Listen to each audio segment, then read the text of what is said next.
Hero Nikhil Siddhartha టాలీవుడ్లోని talented young హీరోస్లో ఒకరు. ఆయన కిటీలో స్వామిరారా, కార్తికేయ, కార్తికేయ 2 వంటి సాలిడ్ హిట్స్ ఉన్నాయి. ఎటువంటి కాంట్రవర్సీస్, బ్యాడ్ పీరియడ్స్ లేకుండా తన కెరీర్ స్మూత్గా సాగుతున్న దశ ఇది. కానీ ఉన్నట్టుండి ఆయనకు చిత్తచాంచల్యం ఏం కలిగిందో గాని టీడీపీ నాయకుడు నారా లోకేష్ గారిని కలిశారు. దొరికిందే ఛాన్స్ అని ఆబగా ఎగేసుకుంటూ నారా లోకేష్ ఈ ట్వీట్ చేశారు.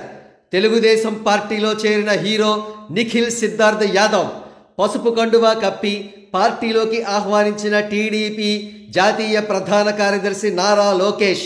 ఇప్పటి వరకు నిఖిల్ సిద్ధార్థ్ క్యాస్ట్ ఎవ్వరికీ తెలియదు. కానీ నారా లోకేష్ పుణ్యమా అని ఆయన క్యాస్ట్ ఏమిటో అందరికీ తెలిసిపోయింది.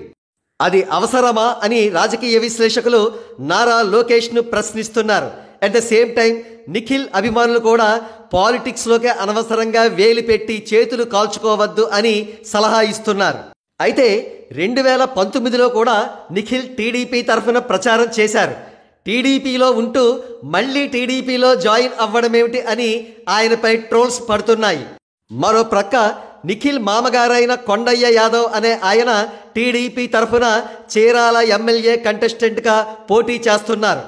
కాగా తాను నారా లోకేష్ను కలవడం వల్ల తీవ్రమైన విమర్శలు చెలరేగడంతో నిఖిల్ సిద్ధార్థ అబ్బే అంతా తూచ్, నేను టీడీపీలో చేరట్లేదు, మా మావయ్య గారికి టీడీపీ టికెట్ ఇచ్చినందుకు థ్యాంక్స్ చెప్పుదామని వెళ్ళానంతే అంటూ కవర్ డ్రైవ్ చేశారు.